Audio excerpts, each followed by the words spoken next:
Welcome. This is Debra Ann Clement, and thank you for joining me for this week's episode of Shortcut to the Soul.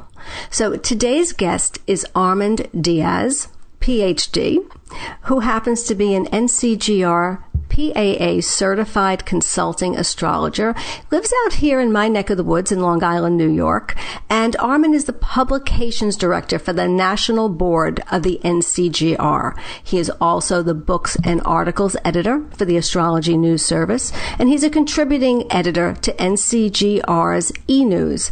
Now, Armand has written and produced 3 books, including Separating Aspects, which is his most recent book, which is basically the astrology of breakups, divorce, and other partings. Very interesting read. And outside of astrology, Armand is also an adjunct assistant professor at Hofstra University and Brooklyn College, where he teaches speech, language, and the hearing sciences. So, Armand, I'm excited to have you on the show today. So please welcome. Thank you so much, Debra. I'm happy to be here. What an introduction. Gee. Right? Well, I could have gone on, could have gone on even more, but then we wouldn't have time to talk about karmic connections and, when you just can't let go. Well, that's good too. This way people can't see me blush with the introduction. But yeah, I am happy to be talking about these karmic connections. I think that's a topic that folks are interested in. Oh, I know. I'm certainly interested in it. Honestly, relationships, because a lot of times when we think of relationships, by all means, we think of the romantic type, but relationships, right? Our family, our friends, it takes in all kinds of relationships. And even though we may focus a little bit more on the romantic ones, it's still the information, I'm going to say the connections are still relevant when you have these bonds, these certain connections to people that you meet. I mean, it's happened to me over the years that I've just met someone and, instantly connected. And then I look at the chart. Or I looked at the chart maybe years later, to be honest, depending on when I met them. But it's just fascinating. But it's an area of your expertise. But before I forget, by the way, everyone, Armand's website, armanddiaz.com. And I want to spell that because it's not the most common name, Armand. And it's ARMAND, Diaz, DIAZ.com. All right. So let's talk karmic connections. Okay, well, I think that you already hit on something really interesting and key, which is that it's not necessarily that we're talking about romantic relationships when we're talking about these types of connections.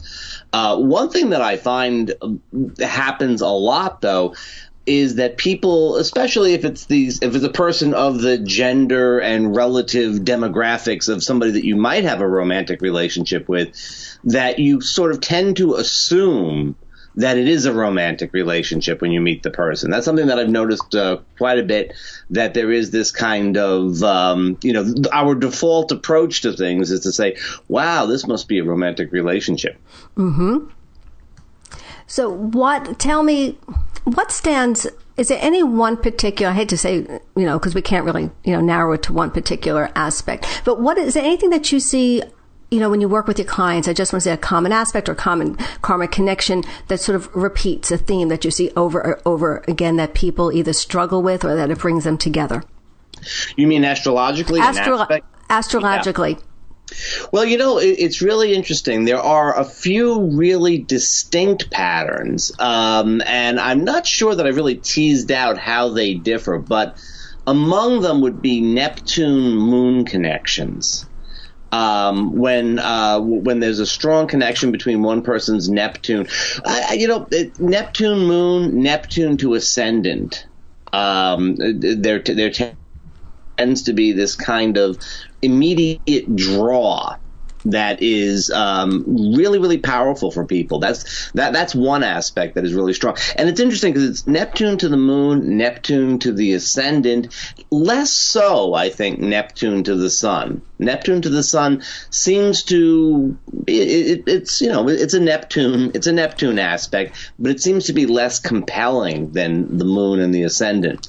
The other thing is when you have nodal connections, when the nodes of the moon closely align with one person's lunar nodes closely align with an important planet in the other person's chart. Again, the moon, the ascendant, but in this case, I think there's a little bit, the chart ruler and the sun. I think there's a little bit greater variety there, but when there's nodal connections. And, just for the beginners who are listening, when we say chart ruler, we're talking about the planet that rules the rising sign or the ascendant.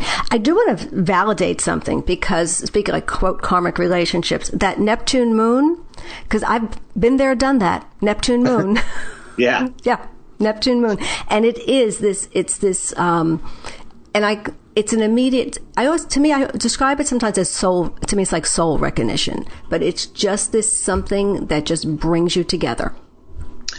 Yeah, and it's Neptunian, one thing that I find is like pretty interesting is is that it often occurs that even when people are having their own, let's say a Neptune transit to their moon, that then someone will show up that, like somehow or another will connect with them. But the importance of that relationship is seen as being really, really obvious and strong, even if there isn't necessarily a Neptune moon connection between the two people, although there usually is. I'm just curious, what about Neptune Venus? Neptune Venus would seem to give you those types of connections, and often it's a relationship that seems like it's going to be very, very powerful, and it often is a very, very powerful relationship. But I'm not sure that Neptune-Venus gives that same kind of really strong compulsion. We're talking about karmic relationships. We're talking about the sense of something, well, we had a connection in a past life, or, we have a soul contract in this life, or this was meant to be. There's this kind of like, there's a transcendent aspect to it.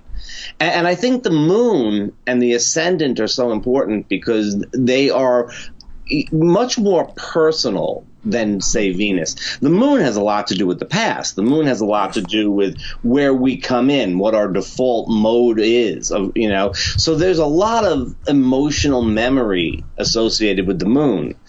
And that's why I think that it winds up being more powerful. Venus, as much as it has to do with love and relationships, Venus is a rather abstract kind of energy. Venus rules the sign of Taurus, which is earthy, and Libra, which is airy. It's not that kind of watery, emotional thing. So, I think that, a Neptune Venus, with Neptune Venus, you could idolize the person. You could really think that they're amazing. You could really think that they're wonderful. Are you feeling like, oh my gosh, this has to happen? This not necessarily. I'm going to agree. I happen to agree with that. I was curious about it though, what your findings were, because like I say, this is an area of expertise for you. What I find with Neptune connections in the chart, and especially if one person's Neptune is conjunct another person's Venus, and I joke about this, but I always say if someone's Neptune is conjunct your Venus, like to me, they just think you're better than you actually are. You just look better than you are. It is that little bit of that little glaze or a little haze, I guess, because it's Neptune. Well, yeah, I think that's certainly what happens. And, Neptune puts things in soft focus, and soft focus is nice. Certainly for a romantic relationship, but in general, it's kind of a little bit nice. Like, you're at a nice restaurant, everything looks great. And then you go into like you go into the restroom and there's like a bright fluorescent light and you look at yourself in the mirror and go, oh my God. And we say, I'm so glad the lights are low out there. Yeah. You probably don't have that experience so much, Debra. But I know certainly there's a few wake up calls for me, But it is that kind of soft focus that Neptune brings to things that can be, quite helpful for sort of, greasing the wheels of social interaction. Well, to me, I never forget this, that Neptune rules anesthesia. And I always associate that. So to me, with that Neptune, that anesthesia, and I always think, right, if you've ever been under anesthesia, and especially as you're going on, it's like, yeah, you're going to cut me open. Yeah, fine, it's okay. feel no pain. Yeah, I mean, there's the thing about Neptune is that there is so much potential when you come across Neptune, and it can go in such different ways. I mean, it can really, Neptune can really get, like a Neptune Venus type of thing, can get you stuck on someone, I mean, that you just see them as being so wonderful. The other thing about Neptune, though, is that, I mean, it can also dissipate your energy. You can also just sort of get lost in the whole experience.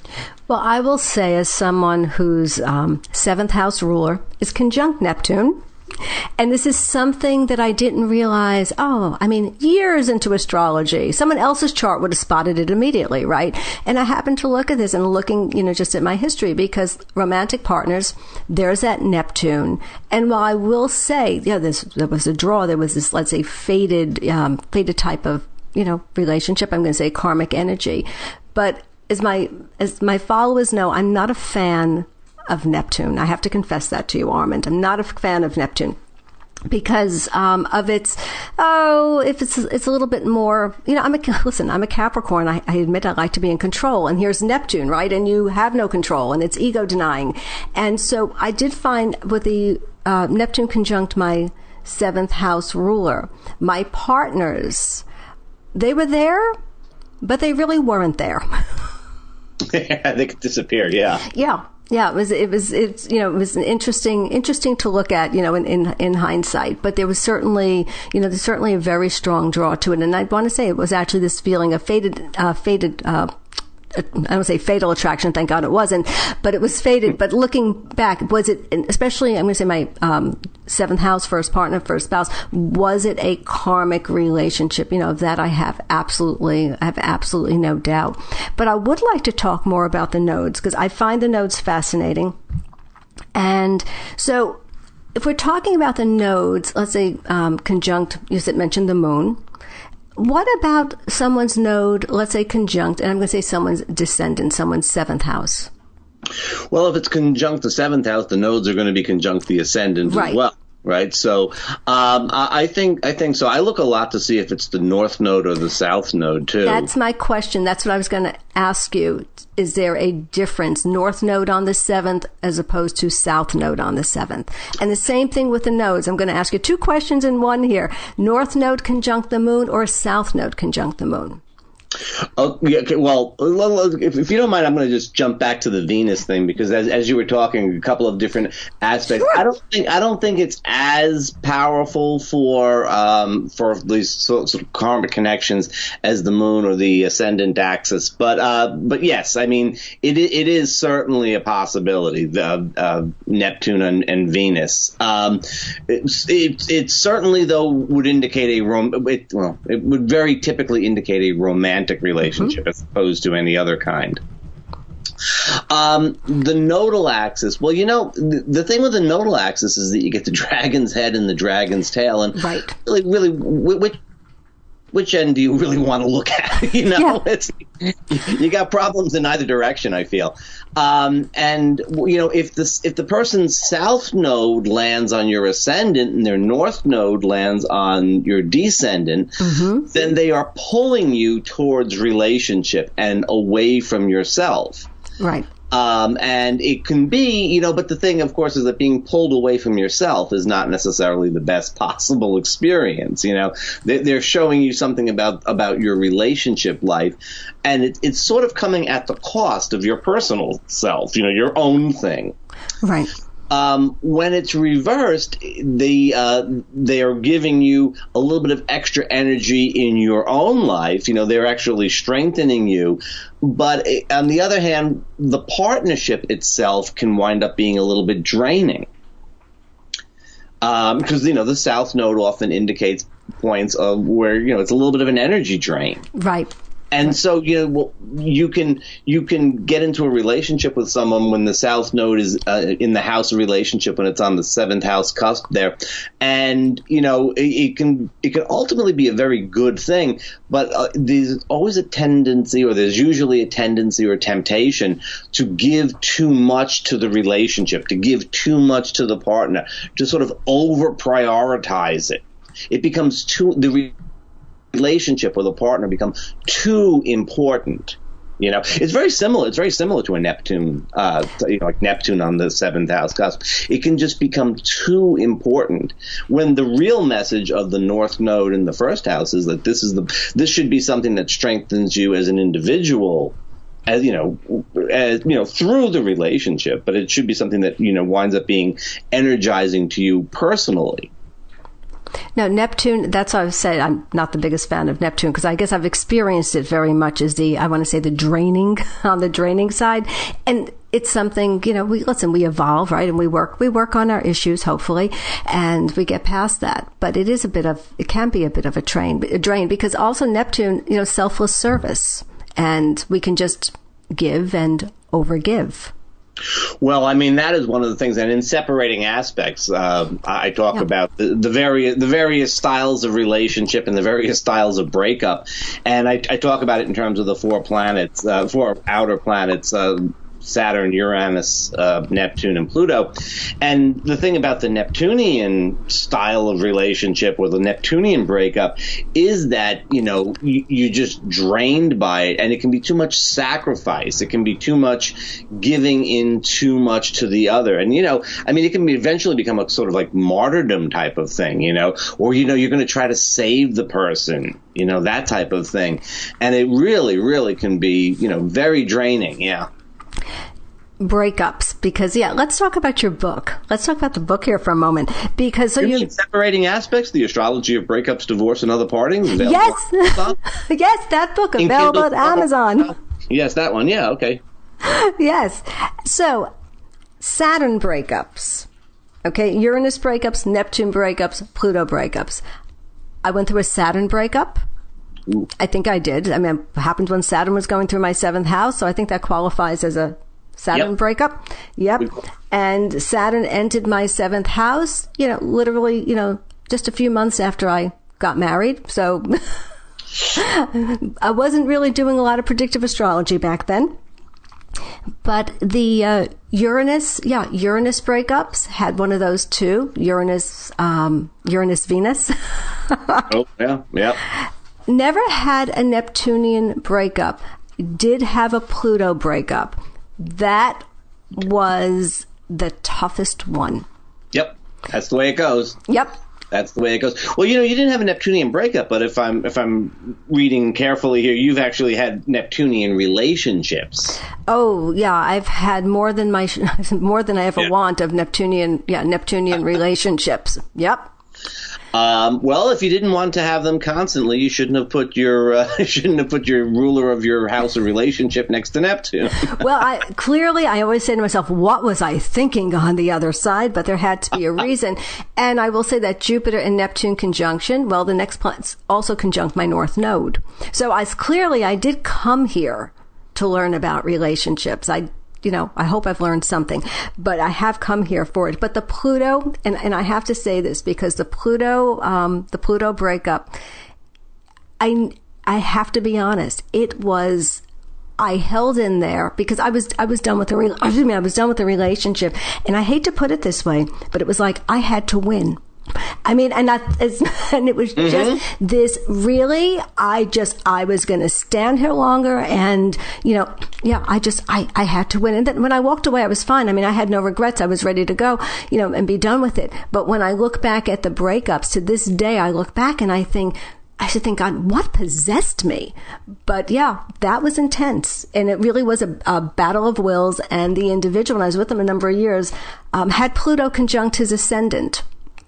So kind of, in Leo. So kind of interesting there, but the breakups. So let me just ask you something because about your book. So you talk about the separating aspects. You talk about the Saturn, Uranus, Neptune, and Pluto breakups. Is there anything that you would share, just a particular point about any one of those four planets with a breakup that really stands out to you? And I'm going to say sort of either I don't want to say for better, but either for better or for worse, because they all have their own difficulties, I will say. Well, I mean, they all have their opportunities as well as their challenges. They all have their difficulties, but there's also a positive side to them. So let's talk about that. Let's talk about the positive, because as you can see from my experience, I'm thinking more of the challenges. So tell us about the opportunities. Okay, well, if we look at Saturn, for example, the opportunities of Saturn, and, I think you were saying that Saturn in your seventh house was a problem, but, often people want to get serious about relationships when Saturn goes in their seventh house. But a Saturnian breakup, it tends to be very matter of fact and a little bit on the cooler side. It's a kind of like, we're done, that's it type of thing. There tends not to be a lot of emotions. I mean, there's some sadness, but it's not that awful kind of thing. It's this sort of, it is what it is type of Saturnian thing. What you get out of a Saturnian breakup is that your expectations are a little bit lowered for your next relationship, which is, it's a little bit of a sad thing, I guess, in a certain sort of way. On the other hand, you prioritize relationship in your life. If it's been the whole thing, if it's everything you've ever, really focused on and prioritized on, after a Saturnian breakup, you have a more realistic approach to relationship. You understand what it is, but some of those illusions about relationship go away. Well, I will say it was very civil. And it was rather, quite frankly, matter of fact. Of course it was sad, but it actually was very civil. Now, what I do think about Saturn, because Saturn to me is very much about commitment. So very often when I see Saturn coming to the seventh for someone's chart, it's often a time when they make that commitment. And by all means, it can certainly last. I do find also with the opportunity, looking at it from my perspective, what it did for me, though, with Saturn, by the time it left the seventh house, is it really helped me define what I needed in a relationship. Because, I thought I want this and I wanted that, but it really made me, I was very clear on what I needed. Yes. And it's often, just as an astrological thing, when Saturn goes into a house, we often have that kind of, I don't want to say compulsion because we're sort of using that word a lot, but we often have a strong desire for whatever is associated with that house. And it's usually when Saturn leaves the house that we get the more realistic approach and can kind of start to actually work towards getting it. So let's talk about Uranus breakups. Well, Uranian breakups tend to be fast, surprising, a big shock. Who would have thought? That type of thing. There's, of course, the way that they can happen is there's any number of ways, but they tend to be fast. They also tend to be a little bit less emotional in the sense of, not a lot of pining type of crying sort of thing. I think anxiety tends to be the typical emotion when Uranus is involved. The opportunities that come up, though, Uranus is an experimenter. Uranus teaches us to change the channel. The way I describe Uranus is you've been watching Channel 2 your whole life long, and suddenly you find that there's Channel 4. And that looks like the best thing in the world for a while, and then after a while, maybe you go back to Channel 2, or maybe you move along to some other, what you're learning to do is to break out of your own expectations. You're learning to break out of your own patterns. And so, the Uranus experience of a breakup is one which is disorienting because you're sort of losing your bearings. But on the other hand, you're also getting kind of a bird's eye view of your relationships and your life. And so you can sort of see them from above in a little bit of a detached manner. And so as you go forward, you realize that there's more ways to do things. That image that you've always had of the perfect relationship with a perfect partner. Well, that's one image, but there's other images out there. There's other ways to do things. I find the energy of Uranus, because in many ways I find it very liberating. All right. Yes. Yeah. And so that's why to me it is very exciting. It can be very impulsive. And I was in a relationship with somebody for about really like 6 years, was not looking to get married. And when Uranus came to me, he wanted to get married. And after all these years, it was like, well, it kind of had to go one way or the other. So I married, and I remember looking at it and thinking, gee, Uranus is on Venus, and we were married, and it was more than one pass, right? It went good and forward, went retrograde, and by the time Uranus, sailed away from my Venus, we were divorced, and it was a brief marriage, and I used to shake my head and say, like, what was I thinking? What was I thinking? And, but it was that whole Uranus energy. And so that to me was a little bit of I thought, oh, okay, fine. It's been all these years. So a little bit of impulsiveness and, sort of just Uranus can give you guts. Yeah. So, right. It can give you guts. And for this, I just thought, I'm going to throw myself into it, and all these things. But it was not, again, and I mean, just, it wasn't like there was no blood. It wasn't bloodthirsty. It didn't work. It was ended. And actually, I mean, it was, again, I'm going to say a civil ending. It was more of an intellectual type of Yeah. Yeah, actually, with Uranus and with Saturn in breakups, it's often the case that they're actually a little too cool. You can sometimes, I don't want to say burn bridges, because that sounds a little bit more Plutonian, but you can often cut ties in such a cold, matter-of-fact way that later on, when the transit is past, you say, "Oh, that was a little chilly of me." I didn't need to throw the baby out with the bathwater. I didn't need to be quite so detached about the process. But it does give you the courage and the inspiration to do things.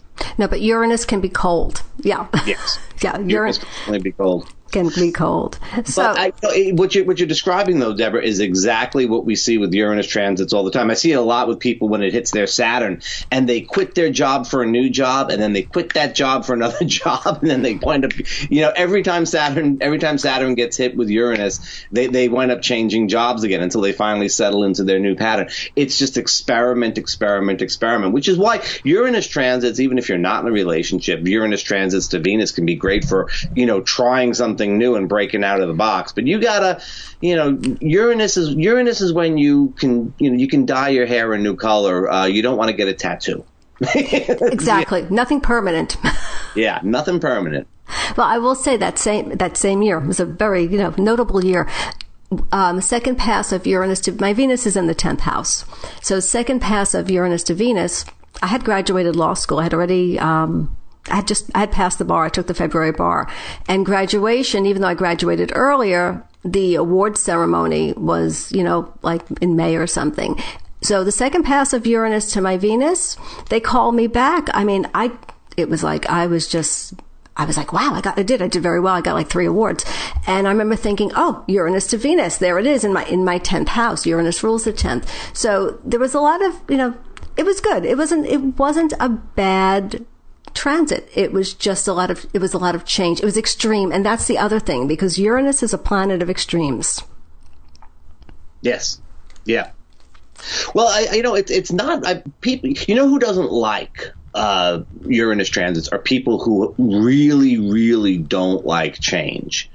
People with a lot of fixed energy often have a lot of difficulty with Uranus transit, although it's often the best thing in the world for them at the end of the day, is to break up a little bit. Uranus reminds me of, in tarot, the Tower card. Yes. It's just that, that tower, if you look at that tower, you don't really want to live there. No, lightning's a good thing. It looks like it should have been condemned a long time ago. Exactly. Yeah. So, it has that kind of energy. It's not so bad. It's not so bad. It can be very disruptive and it can be a little anxiety provoking, but it's not necessarily a bad energy. And in relationships, it's hard, because with relationships, we often look for this kind of, stability, security, it's often those sort of lunar needs for, you're going to take care of me type of thing. And that's where that, if to the extent that you're doing that sort of security thing with your partner, then Uranus can be like very disruptive. But, that's. But the opportunities, it can teach you independence. Yes, right? Very much so. Yeah. So Neptune and Pluto, few words on those. Can't leave them out. No. Well, Neptunian breakups tend to be, I think, among them. Well, these are the two difficult breakups, that's for sure. Neptunian breakups tend to be a long time. There's a lot of difficulty letting go. And we often feel with Neptune, and this is, a Neptunian relationship pattern, we often feel that there is so much potential in it, because this is the type of thing where we have that sense of a karmic connection. We have a sense of there being sort of a transcendent meaning that it's very, very difficult often to just sort of let go and say, okay, this is, the relationship is past. We hold on too long. The challenges of it are many. What you get out of it is, it's the hardest one to really say you get anything out of it, because the ego really doesn't get anything out of a Neptunian breakup, or really doesn't get much out of a Neptunian transit. Other than, if it's a good experience, if the transit's a good experience, you have a good experience, but that's about, there's nothing Saturnian reality about it. But, what Neptunian breakups can do is just open up your heart, open up your sense of compassion, make things, have a little bit more sympathy for others, have a little bit more understanding, more empathy. But, this is the type of thing that, it makes you a better person. It makes you a more compassionate person. But you don't get that little ego takeaway that you do with, let's say, Uranus or Saturn. Now, I think that's one of my issues with Neptune, is I always feel with a lot of times with Neptune transits, you go through the transit, especially, if it's a hard transit, and when it's over, it's kind of like, okay, wow, it's over, but I never feel that you really gain anything from it. It's not obvious. No, it's an experiential thing, if anything. If you get the experience, you could have good Neptune transits, but you get the experience. You go, wow, that was like the great trip to the amusement park type of thing. You had a wonderful experience, but okay, but that's what you got out of it. You get to see other visions of reality and stuff like that. Sometimes it can really widen your perspective a great deal. But again, the ego takeaway is minimal. Yeah, I think the tough transits, the good ones are another story, but the tough ones, when they're through, I just feel that, I always think of it as sort of, you just sort of want to say, okay, I'm ready to sort of, I don't know, crawl away for a while. Just lick my wounds, maybe, lick my wounds and heal. And then, of course, you got Pluto, and that's a long transit as well. Yeah, the difference between Neptune and Pluto, they're both very long transits. The difference is that when it comes to the relationship ending, with Neptune, you often feel like you just don't want it to be over. And with Pluto, you feel you really want it to be over. There's the difference right there for you. The Pluto thing is going on, and you just wish it would stop. It's relentless. It is it's the war of the roses, sort of. Exactly. It is. No, it is. My Pluto breakup is the only breakup that I had in my life that when I walked away, I literally never spoke to him again. Wow. Yeah. And usually, you can be mad, but that's just not my style. But yeah. And until it ended, and it was like, I knew it was over. He knew it was over. And I remember looking at my chart, and thinking, and seeing Pluto and thinking, oh my God, because it was intense. It was very, not proud of this, but it was very strategic. I have to say that as well. It was very calculating. And it was really just, I can't put it any other way. It was like I had this drive, like it was going to end like on my terms, and I had to win. And he felt the same way. Yeah, no, you often take a sort of scorched earth policy, there's this kind of, and you'll do damage to yourself on a bad Pluto transit, the breakup, you'll do damage to yourself if you can do damage to the other. It is really that kind of, it's that military sort of mentality that, it is very strategic and calculating. In a sense, when Pluto's around, you sometimes have to be, it's sort of important for you to be at least somewhat calculating, because, you don't really want to get dragged through the whole experience without putting up any resistance. But I will tell you something that, and I'm sure you see this, working with clients. So it ended under a Pluto transit. It started under a Pluto transit. And interestingly, I met this person. Pluto was conjunct my Saturn in the 7th house. And seeing Pluto conjuncting my Saturn in the 7th was not something that I would have ever thought, oh, it's going to bring a relationship. So it was actually a bit of a surprise. And so it began and end, with this Pluto relationship. And the one thing, though, I will say about it is I left that relationship a very different person than when I started. And to be honest, in many ways for the better, because I had a lot of good years. So it wasn't like this horrible, thing. But it was very Plutonian when I look back on it, really from start to finish, because it did. It absolutely changed me. And for that, I'm grateful. For that, honestly, I thank him. For that, I'm grateful, because I feel like, okay, this was an agreement. I do feel I learned some things that I was supposed to learn.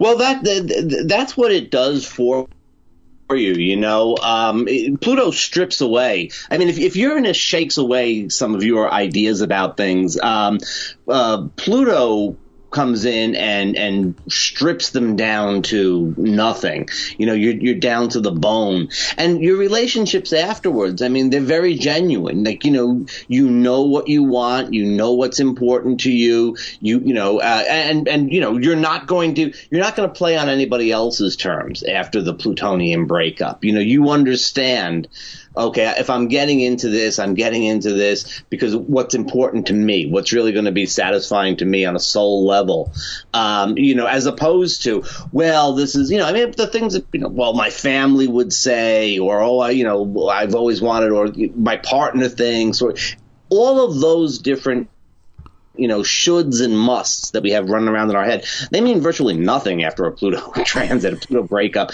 It's like, no, okay, I'm going to relate genuinely. If you're there, you're there. If you're not, goodbye. You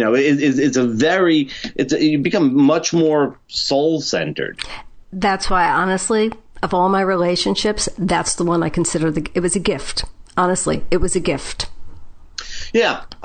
It's I don't know if he felt the same way in the end, but for me, yeah, it was absolutely a gift.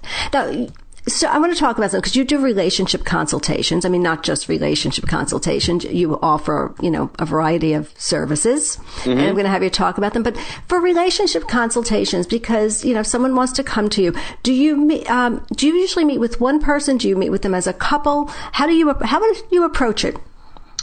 It depends. When I work with my colleague Margaret Gray through our relationships.astrology.com, that's a promotion. Yes, we're going to talk about the course on relationships that you're teaching as well. But I want to talk about your services first, but I do want to get to that course. So we often work with both parties together. I feel that sometimes it's more typical to work with just one person who's trying to sort of get a little bit of insight and gain a little bit of knowledge about the relationship, or or anything else.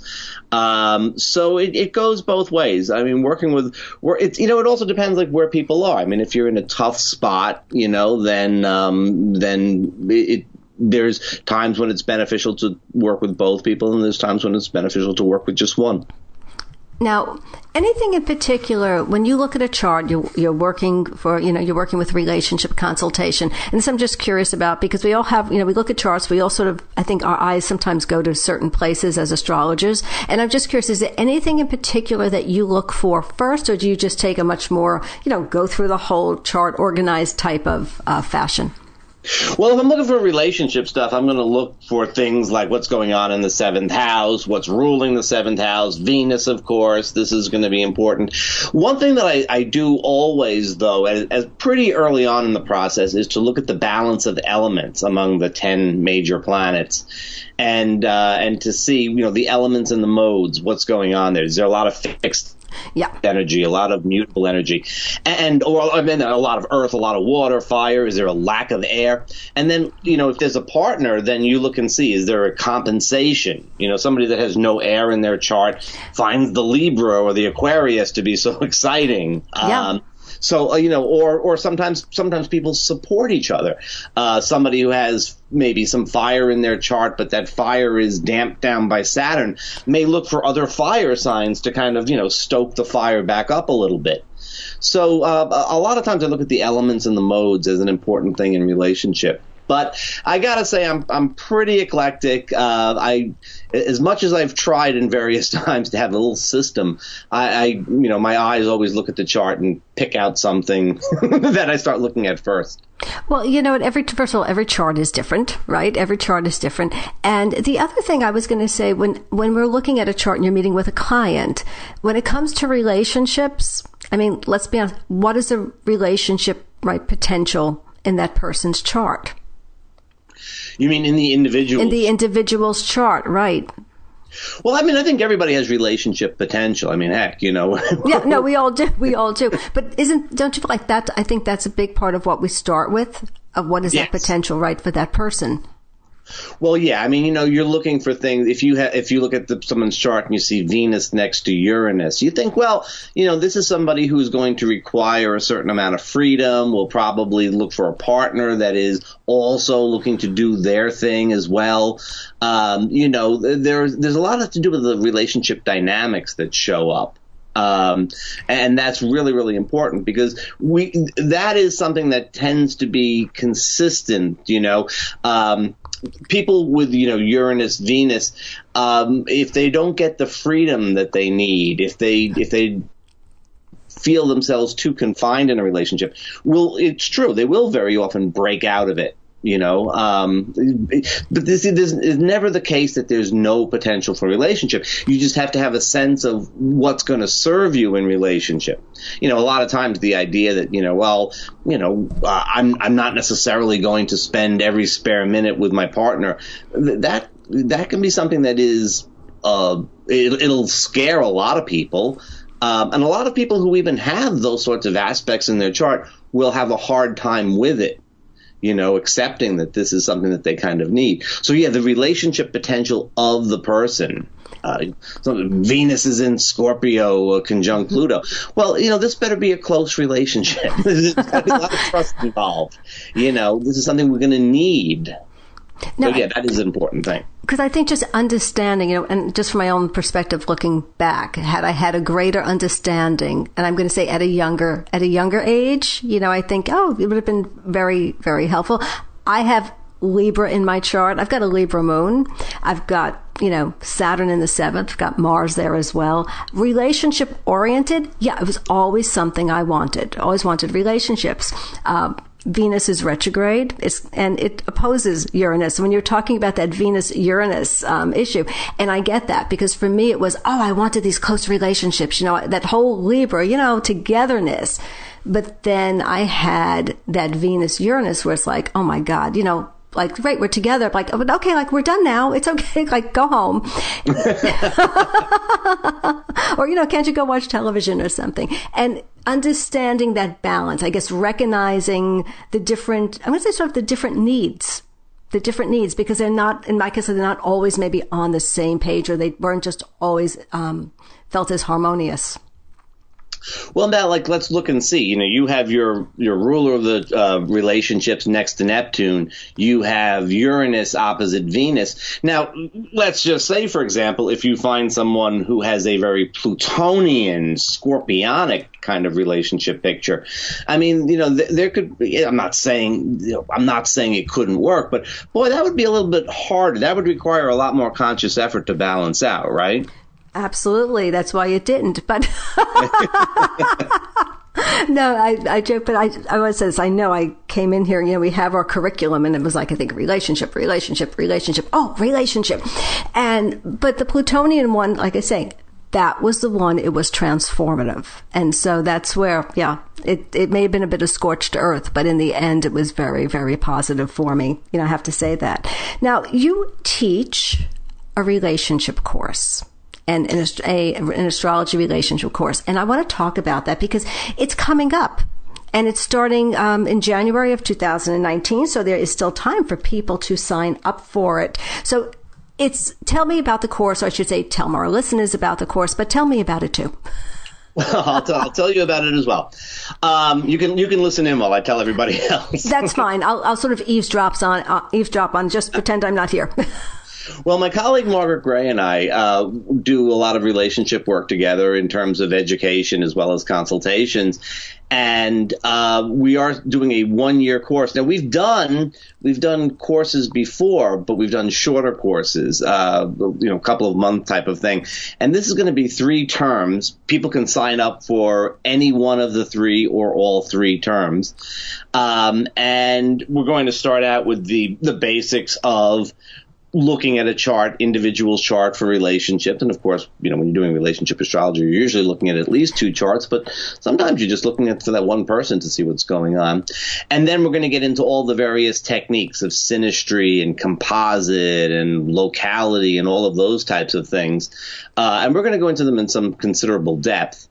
And then finally, the last term is going to be breaking out on different topics. And for that, we have we have 5 teachers that are coming in to help us out. Nadia Shaw, Rick Levine, Christopher Renstrom, Linda Furiati, and April Kent are all going to be giving talks.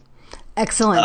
During the last term. And we'll be dealing with things like, relationships with narcissists and addictions and some of those things. We'll be talking about queer astrology and relationships and, the whole way that our gender and sexual identity thing has become much more fluid, in recent decades. And so we're looking at all of those types of issues as well and, sort of reimagining some of astrology's more traditional kinds of approaches. So there's, if relationshipsandastrology.com, you go there and look at the School of Relationship Astrology and you'll see about the course. And there really are. I mean, it's you can do, whatever level you want. If you want to grab just one term, if you want to grab all 3.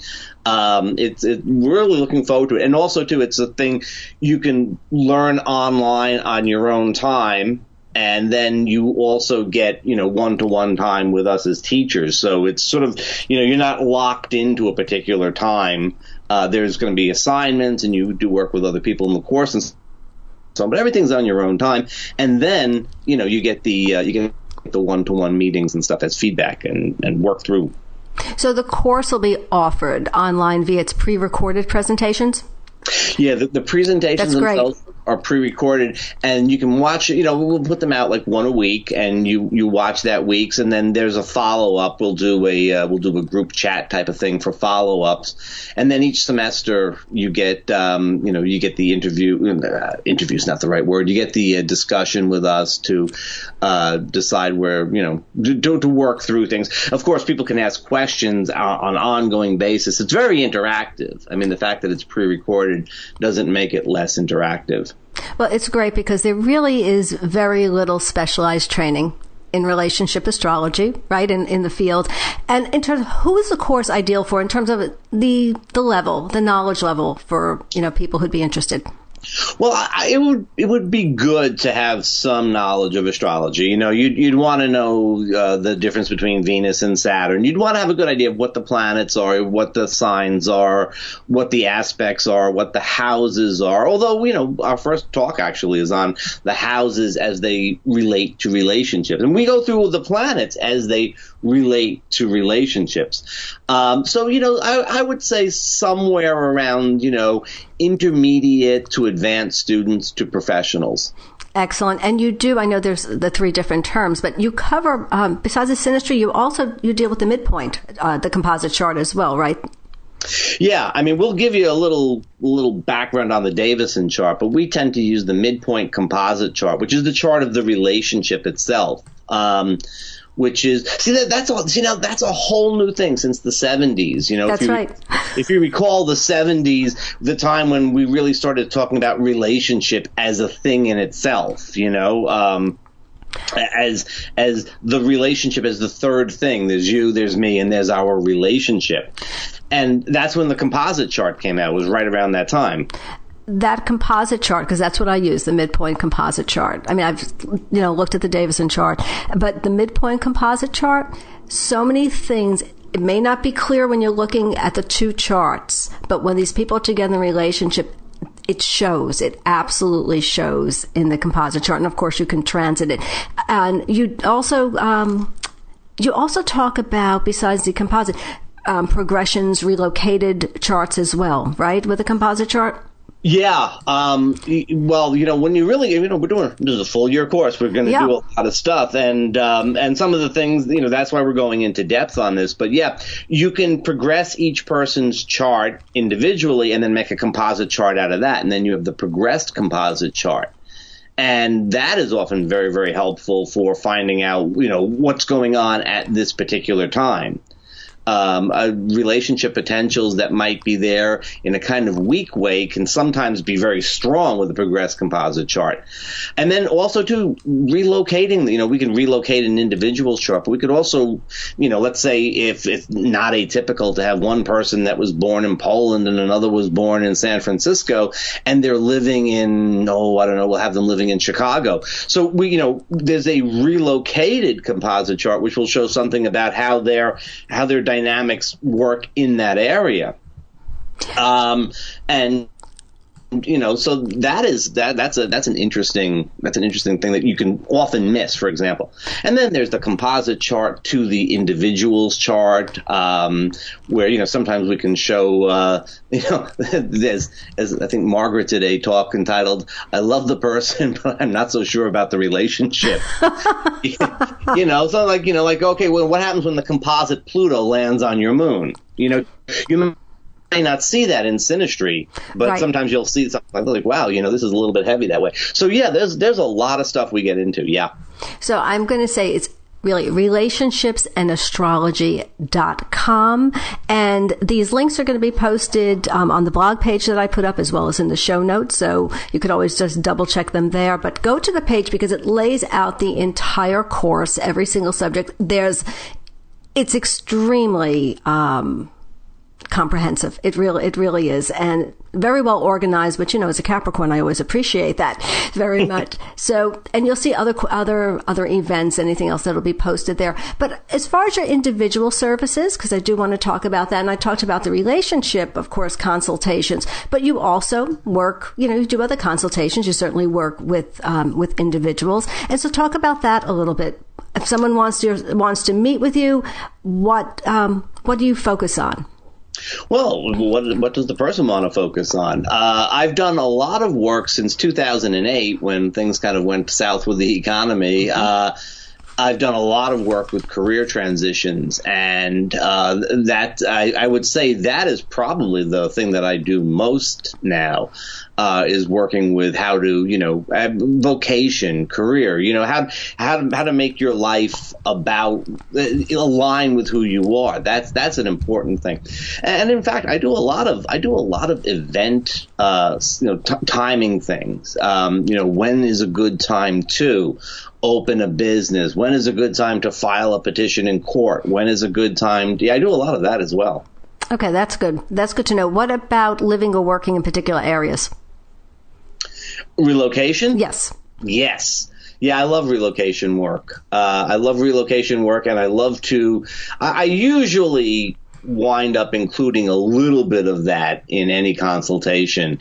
I don't necessarily go into quite the depth that I would if somebody's asking about where to relocate, or for example, somebody might have a job opportunity across the country or in another country, and that's a specific type of question. But very often, you'll find that they're fascinating things. For example, using cartography, where the planets are lined out across it's like a map of the world, and then you have the line where Venus is rising and the line where the sun is setting and so on.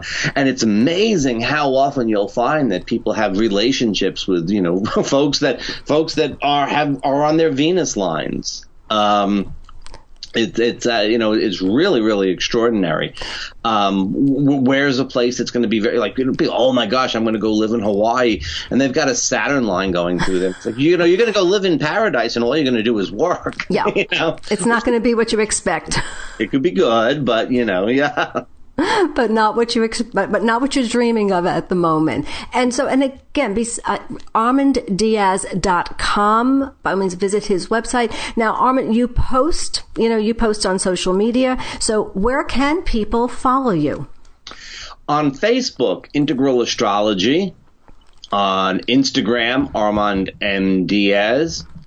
And on Twitter, it's Integral Astro. Okay, so there, you've got that. This way everyone can follow you, because I follow you. I see your posts. They're worth reading. And I will tell you the difference, so really to follow you. It's been a pleasure having you on today. This is really interesting. I learned some interesting things about relationships. Some things that were very validating, as well. See, I thought a couple of things in my head and you validated them. If I had come to you years ago, who knows, my life might have turned out differently. But I think it's turned out fine. Actually, to be honest, I've done okay. So, Armand, again, thank you so much for being here today. Have to have you back another time. Well, thank you so much, Debra, for having me. Thank you. And to my listeners, thank you for tuning in this week. And as always, until next time, may Jupiter's blessings be your constant companion. We hope you've enjoyed this presentation. To schedule a consultation, please visit DebraClementAstrologer.com.